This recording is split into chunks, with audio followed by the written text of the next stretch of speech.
Qué bueno. Hoy voy a estar hablando de un buen discípulo de Jesús. Dile al que está a tu lado que sea un buen discípulo de Jesús. Mateo 28, versos 18 a 20, dice la palabra de Dios. Acercándose Jesús les habló diciendo: toda autoridad me ha sido dada en el cielo y en la tierra. Id pues y haced discípulos de todas las naciones, bautizándolos en el nombre del Padre y del Hijo y del Espíritu Santo, enseñándoles a guardar todo lo que yo os he mandado. Y aquí yo estoy con vosotros todos los días hasta fin del mundo. Dile a que está a tu lado: Él está contigo todos los días. ¿Hasta cuándo? Hasta el fin de los tiempos. Tú a veces te sientes solo, te sientes sola, te sientes que nadie te conoce o que no estás ahí o que pasa desapercibido. Pero yo te digo lo que dijo Jesús: yo estoy con vosotros cuando usted lo sienta. ¿Cuándo? Lo acabamos de leer, dígaselo a que está a su lado. A mí no me lo diga, que yo ya me lo sé. Dígale: todos los días. ¿Hasta cuándo? ¿Hasta cuándo? ¿Hasta cuándo? Hasta el fin del mundo. Eso se lo dijo Jesús a sus discípulos. No se lo dijo a todo el mundo. ¿A quién se lo dijo? A sus discípulos. Qué bueno, qué importante es esto. Y es la orden que le dio Jesús: haced creyentes en todas las naciones. ¿Le dijo eso? No, pastor. Haced discípulos. Haced discípulos. Haced discípulos de todas las naciones. Yo estaba contando, aunque sea, aquí tenemos entre nosotros 7 naciones o 7 nacionalidades. Qué bueno, importante que tenemos 7.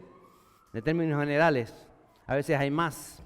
Ayer tuvimos bautismo y como iglesia nos centramos en hacer discípulos y ser discípulos. No solamente hay que hacer discípulos, sino tenemos que ser discípulos y aprender, como dice la palabra de Dios, como enseñó Jesús, a guardar todo lo que Él nos ha mandado, a guardarlo. Y por eso tenemos ese pedazo de verso que a veces nombro ahí, sobre la cabeza de Magalí, que es de nacionalidad argentina. Gloria a Dios por la Argentina grande y bendita, tierra de despertar. Sobre toda cosa guardada, guarda tu corazón. ¿Qué tenemos que guardar?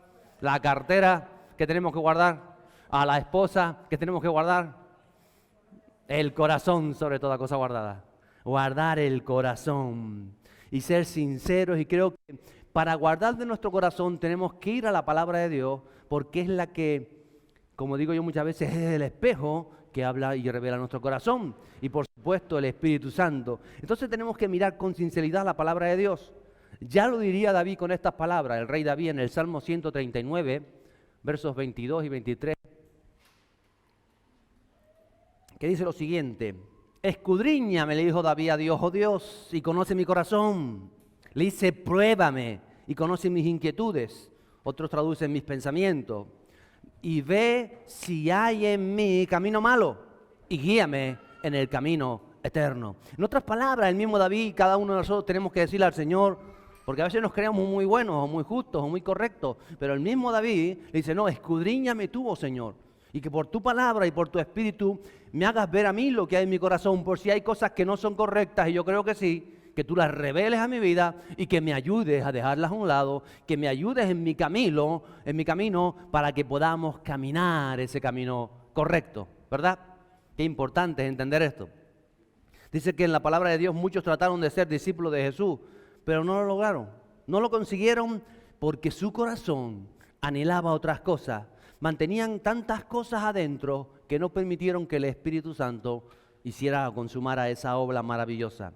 Hoy quisiera mirar el corazón de alguien que fue llamado y tuvo la oportunidad, el legado, estaba rodeado de personas correctas en el tiempo de Dios, pero que fue un discípulo fallido, que algo había en su interior y no lo permitió alcanzar todo el propósito que Dios tenía para su vida.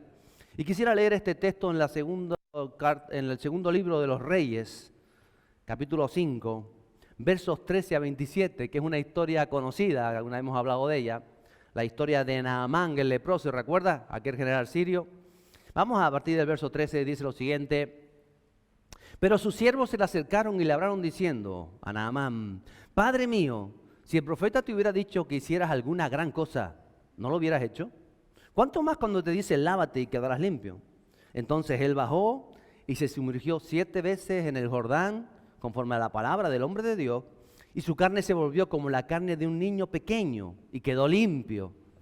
Y regresó al hombre de Dios con toda su compañía, y fue y se puso delante de él y dijo, he aquí ahora conozco que no hay Dios en toda la tierra, sino en Israel. Te ruego pues que recibas ahora un presente de tu siervo. Pero el hombre de Dios respondió, dijo, vive el Señor delante de quien estoy, que no aceptaré nada. Y Naamán le insistió para que lo recibiera, pero el profeta rehusó. Y Naamán dijo, no, te ruego que de esta tierra se dé a tu siervo la carga de un par de mulos, porque tu siervo ya no ofrecerá holocausto, ni sacrificará a otros dioses, sino al Señor. Que el Señor perdone a tu siervo en esto. Cuando mi señor entre en el templo de Rimón, cuando el rey, para adorar allí, se apoye en mi mano, y yo me incline en el templo de Rimón, cuando tenga que adorar allí, que el Señor perdone a tu siervo por esto. Y el profeta le dijo, vete en paz. Y se alejó de él a cierta distancia. Pero Giesi, criado de Eliseo, el hombre de Dios, dijo para sí, he aquí mi señor ha dispensado a este Naamán arameo, al no recibir de sus manos lo que él trajo. Vive el Señor, dijo que correré tras él y tomaré algo. Y Giesi siguió Naamán. Cuando Naamán vio a uno corriendo tras él, bajó de su carro a encontrarle y dijo, ¿está todo bien? Y Giesi dijo, todo está bien. Mi señor me ha enviado diciendo, he aquí en este momento 2 jóvenes de los hijos de los profetas han venido a mí de la región montañosa de Efraín. Te ruego que le des un talento de plata y 2 mudas de ropa. Y Naamán dijo, dígnate aceptar 2 talentos. Y le insistió y ató 2 talentos de plata en 2 bolsas con mudas de ropa y los entregó a 2 de sus criados y estos los llevaron delante de él. Cuando llegó al monte, los tomó de sus manos y los guardó en la casa. Luego despidió a los hombres y ellos se fueron. Entonces él entró y se puso delante de su señor. El profeta Eliseo le dijo, ¿dónde has estado, Giesi? Y él respondió, tu siervo no ha ido a ninguna parte. Entonces él le dijo, no iba mi corazón, cosa de corazón, cuando el hombre se volvió de su carro para encontrarte. ¿Acaso es tiempo de aceptar dinero y de aceptar ropa, olivares, viñas, ovejas, bueyes, siervos y siervas? Por tanto, la lepra de Naamán se te pegará a ti y a tu descendiente para siempre. Y en aquel momento él salió de la presencia leproso, blanco como la nieve. Tremendo. Tremendo lo que vemos en este relato, ¿verdad? ¿Cómo es posible que un hombre Naamán, un general sirio que por tantos años estuvo atado a una enfermedad de lepra, que una vez hablamos de él, todo lo que aquello suponía en aquel tiempo, que llega a Israel en busca de la sanidad del Dios verdadero, que se encuentra con el profeta, que le da la orden de que vaya a bañarse 7 veces al Jordán? Él no quiere ir porque le parece que tenía que haber hecho algo más extraordinario. Al final lo convence para va y dice que queda su piel así, como la piel de, no sé, como los niños que están dentro, que tienen la piel diferente, ¿verdad? Nosotros ya cuando pasamos de 50 la piel se va arrugando un poquitito. No mucho, no mucho. Hay unos que usan mucha crema, que ya no le ves la piel, le ves las capas de crema encima. Pero dice que este adulto, este Naamán, su piel le quedó como un niño recién nacido, como un bebé, suavito. Me hubiese gustado hasta acariciarlo así, lo tocas a un niñito todo, a que está guay. Ahí estábamos tocándole los piececitos a Leonel, le decía así, ay, cuando yo tenía, y además que el niño se metía los pies en la boca. Yo decía, saca una foto porque esto con el tiempo no lo va a hacer. Y se mordía el dedo gordo. Métase usted el dedo en la boca a ver si le llega. Pues llega, estábamos ahí vacilando en los bautismos con Leonel que estaba por allí. Y bien, ahí está todo lo que está sucediendo. Pero resulta que la historia no había acabado allí. La historia termina cuando la lepra de Naamán se le pega al siervo del profeta Eliseo. Tremendo esta historia. ¿Por qué? Porque el corazón de Giesi, ese personaje que aparece en varios relatos de la palabra de Dios, que él está presente cuando la mujer tsunamita, la canción que hemos cantado hoy, que prepara el aposento, que prepara, recuerda la mesa, hemos hablado también de eso, la lámpara para Eliseo, y no solamente para Eliseo, sino también para Giesi, para su siervo. Y parecía que Giesi iba bien.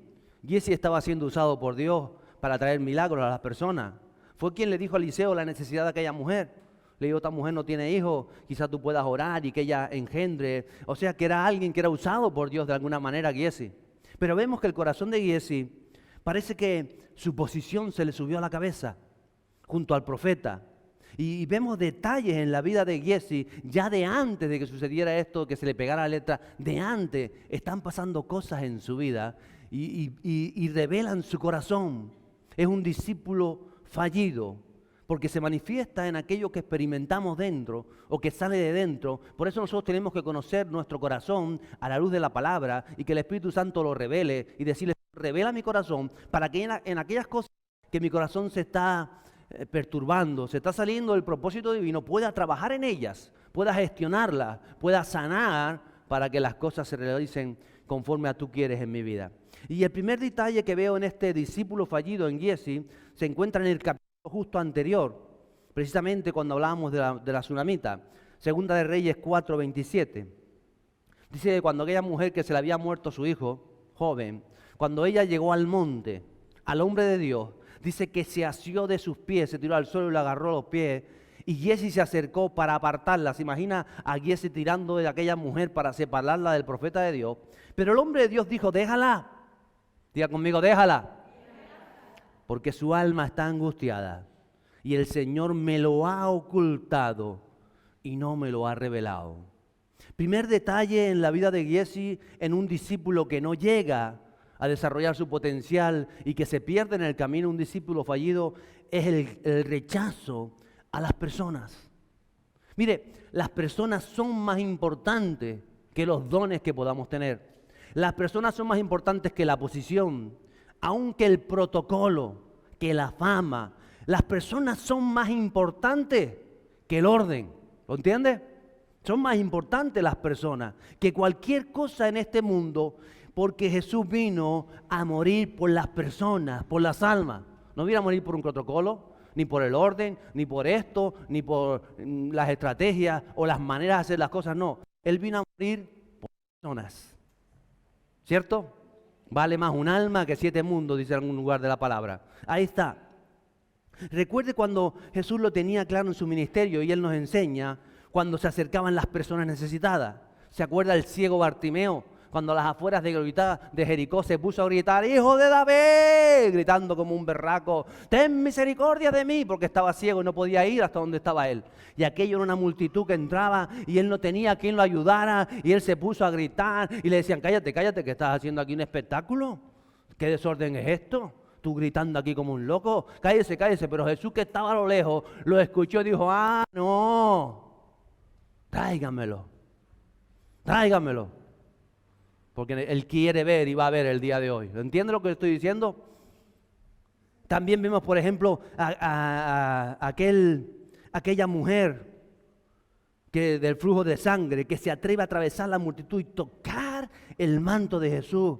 Rompió con el protocolo, no podía un inmundo tocar a alguien santo, pero aquella mujer va por encima de todas las normas, los conceptos de alguna manera humanos que se habían creado la religión, y se acerca a Jesús para ser liberada y toca el borde del maestro, ¿recuerda? O aquellos 4 que rompieron el techo de la casa, ¿o no? Porque fueron con el paralítico y pusieron a quitar todo el junco que había allí, la paja y a quitar, y bajaron al paralítico, y Jesús le dijo, vergüenzas que hacen rompiendo el techo, váyanse para allá, ¿eso les parece bonito? ¿Se imagina? ¿Por qué? Porque había una necesidad más grande que un techo. Había un paralítico que necesitaba ser tocado. Quizás el día de hoy hemos puesto todo un protocolo. Mira tú, llama a la policía que está rompiendo el techo, denúncialos ahí, que se creen los sinvergüenzas, eso no se hace así. Haber llamado por teléfono, Carmo, no. Pero es que es importante ver más allá de lo que nuestros ojos no ven. O la mujer del alabastro que entra a la mesa y toca los pies de Jesús y derrama aquel perfume. En otras palabras, y quiero decirle también que está claro que hay personas que son aprovechadas, porque las hay. Hay personas que intentan desgastarte, de hacerte perder el tiempo, o que aman el desorden. No estoy hablando de esas personas que no son respetuosas, que atentan contra la autoridad que Dios te ha dado, no. Por eso es necesaria la comunión con el Espíritu Santo para saber cuáles verdaderamente son las personas necesitadas que andan buscando de Dios, y que el Espíritu Santo te va a decir, ahora no es el protocolo, no es el momento, no sucedió, pero vas a tocarlo, porque ha hecho lo imposible por llegar a esta condición y está buscando de mí. De eso se trata. Por eso es necesaria esa comunión con el Espíritu Santo. Y vemos que Giezi no discierne nada, no está discerniendo el mundo espiritual. Es incapaz de ver la necesidad de la mujer, el dolor de la mujer, la carga y la desesperación que esta mujer está portando, y que cuando llega se salta todo el protocolo y se lanza a los pies del profeta. Y Eliseo, como no está en el ambiente espiritual, como no tiene una relación con el Espíritu, él hace lo que debe hacer. No, nadie puede tocar al hombre de Dios. Nadie puede tocar al profeta ungido y se pone a jalar. Yo imagino jalando por los pies de la mujer, le quita los tacones. ¿Se imagina? Pues yo imagino las cosas así, porque soy medio bruto a veces. Jalando, y la mujer agarrada, y el otro. ¿Pero qué le dice el profeta? Déjala. Déjala. No solamente le dice déjala, sino que añade déjala, porque su alma está angustiada y el Señor me lo ha ocultado y no me lo ha revelado. En otras palabras, la relación que tenía el profeta Eliseo con Dios era tal que seguramente Dios le hacía la agenda. Y Dios le decía, hoy te va a venir tal persona, vas a tocarla. Hoy va a venir la tsunamita que acaba de perder su hijo y viene angustiada. Y cuando se acerque vas a... Pero Dios no le había dicho nada al profeta, porque también nos prueba nuestra misericordia por las personas. Quiere saber cómo está nuestro corazón hacia ellos. Y por eso cuando llega el profeta le mosqueó que Dios no lo hubiese, digamos... O se sorprendió, no le mosqueó, se sorprendió que Dios no lo hubiese anunciado. Y dice, hoy Dios no me ha dicho nada de ella al día de hoy. Pero sé que hay algo en su espíritu que está buscando el Espíritu de Dios. Así que déjala, Giezi. Tú no sabes, tú estás en otra onda. El mover del Espíritu Santo el día de hoy. Deja que se desahogue, deja que llore, deja que me llene de mocos la túnica, los pies. Hay una necesidad verdadera y no soy capaz de rechazar a esta mujer porque lo importante son las personas, las almas, más que todo en el universo. ¿Lo puede entender?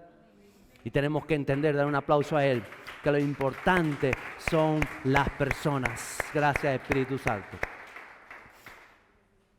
Y que Dios está esperando por las personas. Y vuelvo y repito, siempre hay gente aprovechada. Incluso habrá gente con malas intenciones que no las envía el Señor, que las envía el enemigo. Y usted tiene que ser sabio para no rechazar a las personas que Dios envía. Ser sabio también para no liarse con aquellas personas que envía el enemigo a su vida. Para eso todos necesitamos la intimidad con el Espíritu Santo. Es el punto entre hacer la palabra real en nuestras vidas o no hacerla real. Y Giezi, como le digo, no está en los asuntos de Dios. No percibe la necesidad humana. Un siervo, un discípulo, en ese estado no tiene razón de ser discípulo. Porque Dios nos mandó a todos a servir. ¿Lo entiende? A servir a las personas. El segundo detalle en la vida de este discípulo fallido, de Giezi, es que busca protagonismo.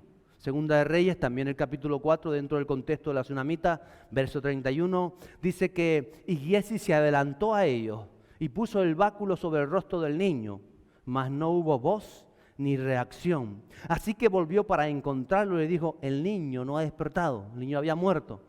Y él salió corriendo. Él se adelantó, con el mando, el báculo, el bastón de mando del profeta.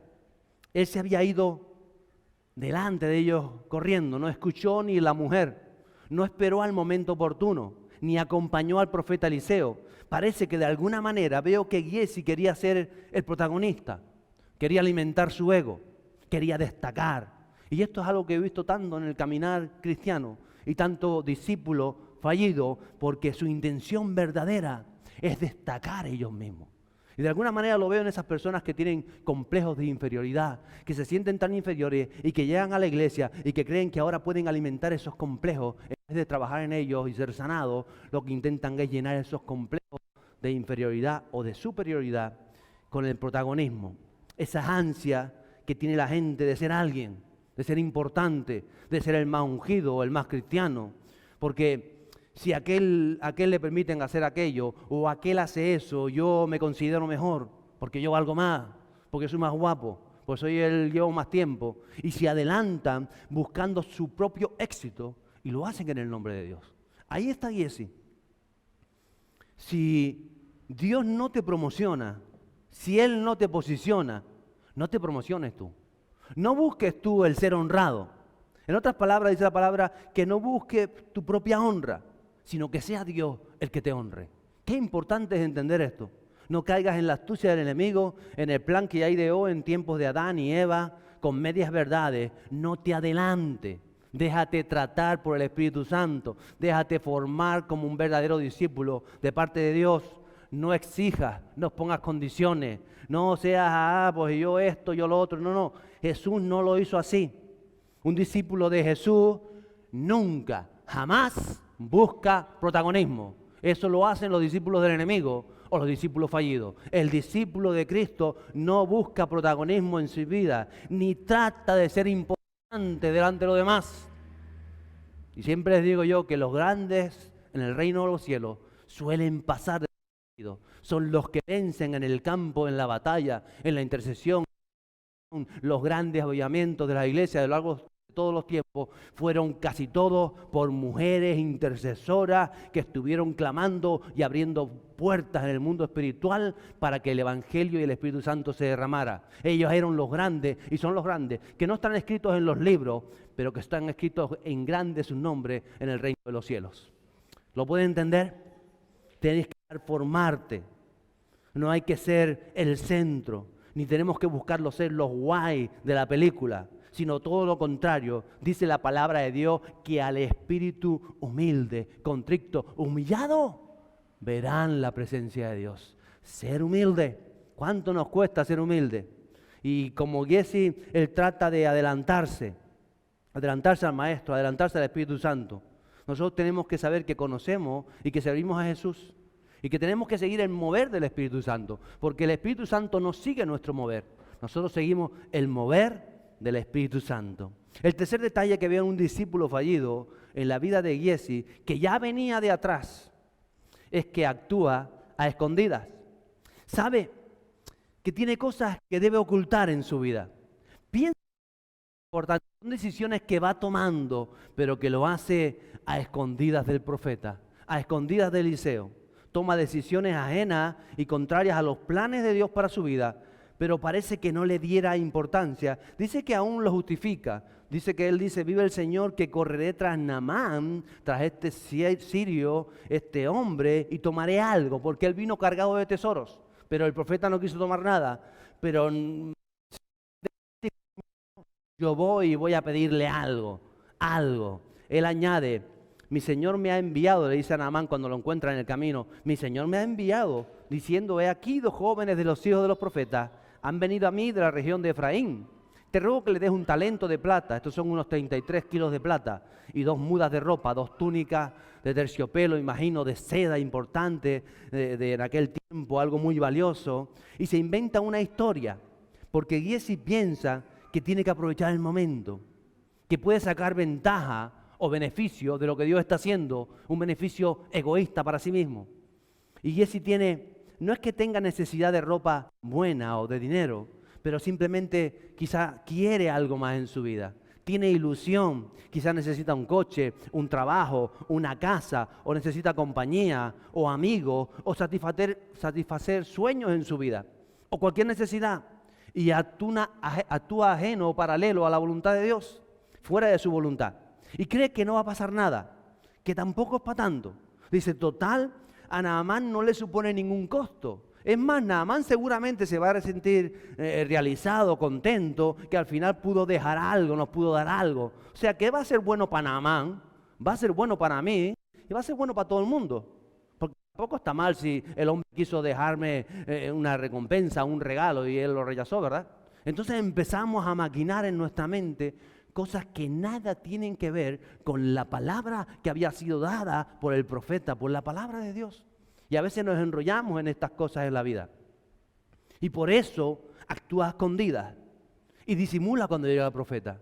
Porque hay personas, ya por el hecho de actuar a escondidas, cuando tú estás escondiendo algo, ya tú sabes que algo no estás haciendo correcto. Entonces lo disimula, entonces está mal. Yo me sorprende, a mí me encanta, recuerdo cuando llegaron aquí los pastores Ricardo y Yanni la semana y se sentaron con nosotros y nos dijeron, mira, esta es nuestra vida, venimos de aquí, pasado por aquí. Estas son nuestras, consideramos virtudes, hemos fracasado en esto, aquí nos hemos equivocado y con sinceridad, esto es lo que hay. Que es importante ser sincero. Porque cuando uno es sincero dice, bueno, eso lo has pasado, a partir de ahora vamos a ayudarte a que los propósitos de Dios se alcancen en tu vida, sabemos cuáles son sus debilidades porque las acaban de confesar, le vamos a ayudar en esto, le vamos a ayudar en otro y vamos a echar para adelante. Y ahí está repochado él, ese es el sillón de los que amamantan, Ricky. Está cansadito hoy. Qué importante es la sinceridad, ¿verdad? Cuando llega y dice, esto es lo que hay, esto es mi vida. Me he equivocado tantas veces y no tengo que ocultarlo porque me he equivocado. He fallado en esto y estoy en ese trato de Dios con nosotros. Pero cuántas veces lo que hacemos es disimular, aparentar. ¿Por qué? Porque quizás nos avergonzamos. ¿Y por qué nos avergonzamos cuando lo que tratamos es que el Espíritu Santo ayude en nuestra vida? Pues ese es el corazón del discípulo fallido, que esconde, que siempre tiene algo que esconder, que tiene algo que disimular, que no quiere que le vean en algún momento porque sabe que no es correcto. A mí me ha dicho, pastor, no le comunicó a tal persona. Digo, no me lo comunicó. Ella sabe que eso no es correcto, él sabe que eso no está bien y no me lo va a decir a mí, porque él va a decir eso no está bien. Y como sabe que yo voy a decir que no va a contar con la bendición de Dios, no piensa decírmelo. ¿Por qué? Porque va a disimular. ¿Cómo te va? Bien. Ya, todo está. ¿Por qué? Porque ya hay algo en su corazón que va a hacer que su corazón no se acerque al Espíritu Santo. Por eso es importante, cuando nosotros estamos escondiendo cosas, disimulando cosas, ocultando cosas, que nos miremos y decir, ¿por qué tengo que ocultar esto? ¿Por qué será? Eso revela tu corazón. ¿Por qué tengo que ocultar esta condición en mi casa? Cuando lo que necesito es revelarla a alguien sabio, a alguien de unción, para que ore por nosotros, para que nos aconseje, para que nos ayude, para poder echar para adelante. Pero lo ocultamos quizá, como pasa muchas veces ya, porque ya hemos tomado las decisiones en nuestro corazón. Y a veces, muchas veces personas vienen ya cuando han tomado decisiones en su corazón y yo, si ya las has tomado, ¿por qué no hablaste conmigo hace un año cuando empezó todo el problema? Ahora que has tomado la decisión, como ya sabes que ya no tiene marcha atrás, ahora sí lo quieres hacer público, ay, porque sabes que va a salir a la luz.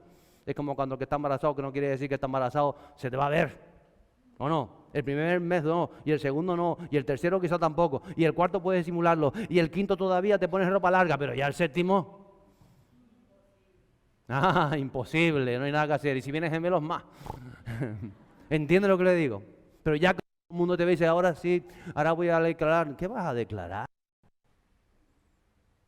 Tenías que haberlo dicho al principio. Cuando dices, mira, me equivoqué, hice cosas que no tenía que hacer, estoy embarazada, ¿cómo hacemos con mi vida? ¿Cómo me puede ayudar Dios ahora? Qué importante. ¿Pero por qué? Porque el corazón no está dispuesto a ser transformado por el Espíritu Santo. El cuarto detalle que vio en la vida de Giesi, de un discípulo fallido, es que no reconoce su condición. Aparenta que todo está bien. Oh, está todo perfecto. ¿Cómo está todo? Bien, perfecto. Eliseo le dijo, ¿dónde has estado, Giesi? Y él respondió, naturalmente, tu siervo, yo no he ido para ningún sitio. Le preguntó claramente, porque todavía tienes oportunidad de quizás reconocer y de arrepentirte y decir, pero claro, cuando el corazón, ese discípulo no quiere verdaderamente seguir al Espíritu de Dios, él piensa que las cosas se van a arreglar solas, que mejor que sigan ahí ocultas. Y cuando tiene oportunidad de confesar, parece que no le dé importancia. No es que no quiera confesar, no, eso no tiene importancia. No trates de tapar tus errores, no pases por confesar. No tienes que esconder tu falta, salvo que seas un discípulo fallido y no quieras ser sincero ante la verdad del Evangelio. La verdad es que Giesi estaba conviviendo con un hombre de Dios, pero no estaba aprendiendo a ser discípulo de Jesús, porque su corazón ama tantas cosas. Por eso vuelvo y redigo, tan importante ese verso en que se basa casi la palabra de Dios, sobre toda cosa guardada, guarda tu corazón. Tú no puedes impedir que o te digan, o el jefe te haga, o tu esposa haga esto, o diga lo otro, o tus hijos se mantengan una actitud o una manera, porque tienen una edad. Tú no puedes impedir nada de eso, pero tú sí puedes mirar tu corazón y saber lo que emana de tu corazón y guardar tu corazón para que todo ese no te afecte de una manera que destruya el discípulo que Dios ha puesto en tu interior. Eso es lo importante, de eso se trata. Y Giesi amaba tantas cosas. Y por eso digo, las cosas no suceden de la noche a la mañana, sino se van dando. Se ven en pequeños detalles o en grandes cosas en la vida. Que como dice la palabra de Dios, esas pequeñas cosas te van a comer la cosecha. Ya de hacía años atrás, el corazón de Giesi era dado. Por los detallitos que se van viendo, era dado. A él era importante en su vida. A él era lo más importante que había en él. Pero sin embargo el profeta lo mantiene, porque quizás espera que sea transformado. Eliseo había tomado el manto de Elías. Él fue también el siervo de Elías por tanto tiempo y fue fiel a Elías y estuvo ahí acompañando a Elías. Pero Giesi no era como Elías era para Eliseo. Giesi era ese hombre que lo más importante de su vida era él mismo. Era su posición, eran las formas, eran las maneras, no eran las personas, era lo que él quería y lo que él sentía. Y ahí está ese hombre. Tenemos que reflexionar una vez más, iglesia, cómo estamos viviendo nuestro discipulado. Que nuestro corazón no se enfoque en nuestras necesidades, porque a veces estamos tan enfocados en nuestras necesidades que nos saca del plan de Dios. No permitas que el pecado, que el ego, que la falta de pasión, que la búsqueda de protagonismo o la falta de sinceridad y el actuar a escondidas muchas veces te impidan reconocer que no eres un buen discípulo del Señor.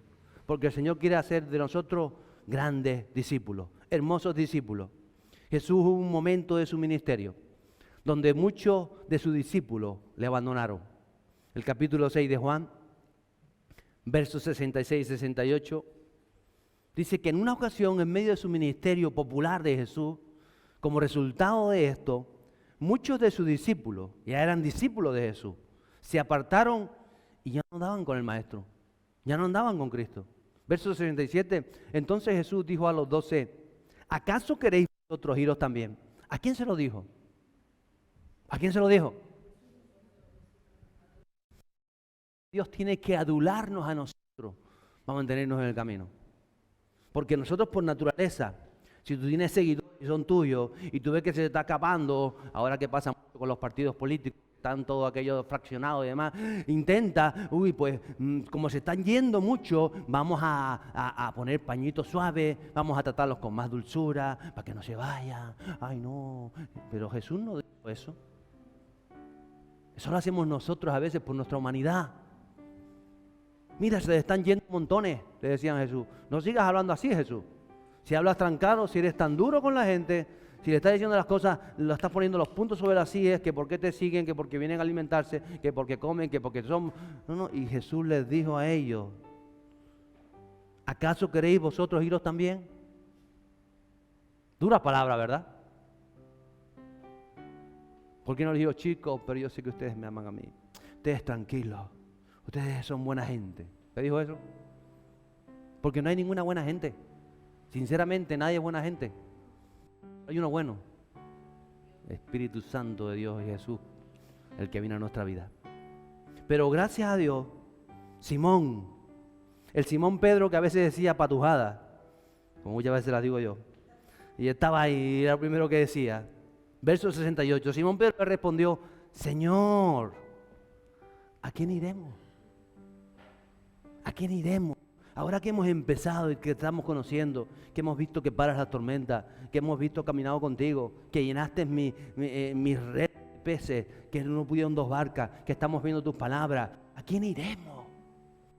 ¿A quién iremos? ¿Tú tienes palabras de vida eterna? Esa fue la respuesta de Pedro. Amada iglesia, ¿a quién iremos una vez que le hemos conocido a Él? ¿A quién iremos? Giesi conoció de alguna manera a Jesús a través de la vida de Eliseo, el plan de Dios, la bendición de Dios.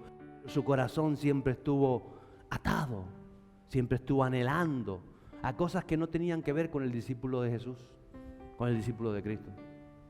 Y él no se está dando cuenta de los detalles de su vida. Y cuando el profeta lo encara ya una vez, después de tantos años con él, ¿usted cree que no fue duro para Eliseo que de pronto Giesi fuera leproso y tuviera que abandonarlo porque ya no pudo estar más con el profeta?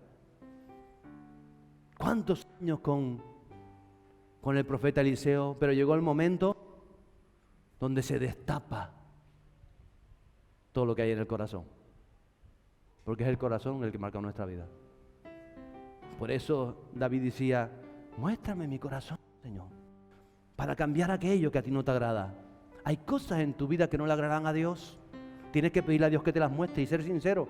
No las ocultes, no trates de taparlas, no trates de disimularlas. Dile la verdad, Señor, es verdad. Me doy cuenta que esto en mi vida no te agrada. Ayúdame a pasar página, ayúdame a avanzar, ayúdame a arreglarlo, ayúdame a solucionarlo, a trabajar.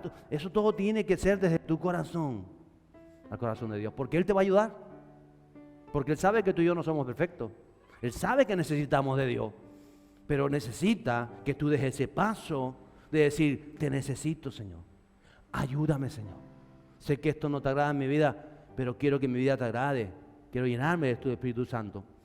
Y que diga, ¿a quién iremos? Como dijo Jesús, como dijo Pedro. ¿A quién iremos? Tú tienes palabras de vida. Yo diría ahora, ¿a quién iría yo ahora? ¿Quién podría llenarme en el Espíritu? Ante la necesidad, ante todo lo que se está viendo, ¿quién? Por eso es necesario guardar nuestro corazón de todo lo que destruyó a Giesi y llamar a Jesús por encima de todas las cosas. ¿A quién iremos? En aquel momento el profeta Eliseo le dijo a Giesi, ¿de dónde viene? ¿Sabe de qué se trata esto? De que Giesi había obrado en el nombre de Eliseo. Le dijo a Naamán, no, me envía mi Señor, que resulta que llegó esto. O sea, está usando el nombre Eliseo para su propio beneficio, para satisfacer necesidades. Hay gente que le gusta un púlpito para yo quiero predicar, yo quiero ser pastor, yo quiero ser profeta, para sus propias necesidades, para sentirse alguien. No es porque Dios lo haya llamado, Dios lo haya trabajado en su vida y Dios y diga, yo no quiero, pero no, pues vas a estar ahí. No se trata de mí, no se trata de ti. Se trata de que todo discípulo de Cristo, todo lo que hace en su vida, todo lo que hace en su vida, todo lo que hace en su vida, lo hace en el nombre del Señor. ¿Usted lo puede entender? Y estaba poniendo el nombre del profeta en vano. Por eso le dice, es que crees tú, Giesi, que no estaba mi corazón. Porque había una congoja también en el profeta, sabiendo que ante la falta de sinceridad, ante aquello que había acontecido, ibas a dejarlo por completo. ¿Lo puede entender? Es que no estaba yo allí, es que no estaba mi nombre allí, es que no estaba mi espíritu allí. Es que tú crees que cuando haces algo que desagrada a Dios, no está el Espíritu Santo presente. Es que tú crees que no lo haces en el nombre del Señor, porque dice el Señor que todas vuestras cosas sean hechas como para el Señor. ¿O tú crees que cuando tú vas a trabajar y te intentas escaquear, no te estás escaqueando del reino de los cielos? Por eso tienes que trabajar con excelencia. Y tienes que pedir, ayúdame, Señor, a solucionar este problema que está en el trabajo. O esta condición, que quizás yo no valgo para esto, pero tú me has puesto en este lugar, que pueda glorificar tu nombre en este sitio. A la hora de corregir a tus hijos, es que no tienes que corregir. No, claro que tienes que corregirlo en el nombre del Señor. El Señor, enséñame a corregirlos, para no ser tan severo de romperlos y no ser tan ingenuo de no marcarlos. La bendición de Dios. Necesitamos de la unción de Dios, porque lo hacemos todo en el nombre del Señor. Todo lo hacemos en el nombre de Jesús. Y por eso le dijo la lepra que estaba en Naamán, venga sobre tu vida, porque no has sido un discípulo fiel y porque llevas años en esta condición. Se te han dado años para cambiar y no has querido cambiar. Tu corazón siempre ha estado atado a tu egoísmo, a tus cosas, a tu soberbia, a tu prepotencia, a que tú eras importante, y ya ha llegado el momento. Porque un día llega el momento que todos nos vamos y nos presentamos delante del Señor. Y qué importante es ver esto en la vida de otro, porque estamos a tiempo de cambiar y rectificar y ser verdaderos discípulos de Jesús. Y sabes lo más grande y lo más, si hay algo más trágico todavía, es que no solamente afectó a la vida de Giesi. El profeta añade, y así como tu descendencia, por causa de tus decisiones de hoy, por causa de tu pecado de hoy, por causa de las cosas que has hecho en tu corazón y no has permitido que el Espíritu Santo opere, no solamente tú serás leproso, sino tu descendencia será leprosa. Tremendo. Como marcamos a nuestros hijos, para bien o para mal. Porque el hijo puede ser muy rebelde, pero cuando hay un padre, una madre fiel, una madre que cree, una madre que persevera, una madre que ora, una madre que se levanta, una madre que está ahí, aunque el hijo quiera, no va a poder desatarse el propósito de Dios. ¿Lo cree? No va a poder desatarse el propósito de Dios. No va a poder desatarse el propósito de Dios en el nombre poderoso de Jesús. Gracias, Espíritu Santo. Pero la clave de todo esto, amada iglesia, está en tu corazón. Está en nuestro corazón. Es nuestro corazón. Tiempos y el que marca la unción del Espíritu Santo y lo que va a hacer en nuestras vidas. ¿A quién iremos? Solamente tú tienes palabra de vida eterna, que sobre toda cosa guardada, guardemos nuestro corazón. Ponte en pie el día de hoy conmigo.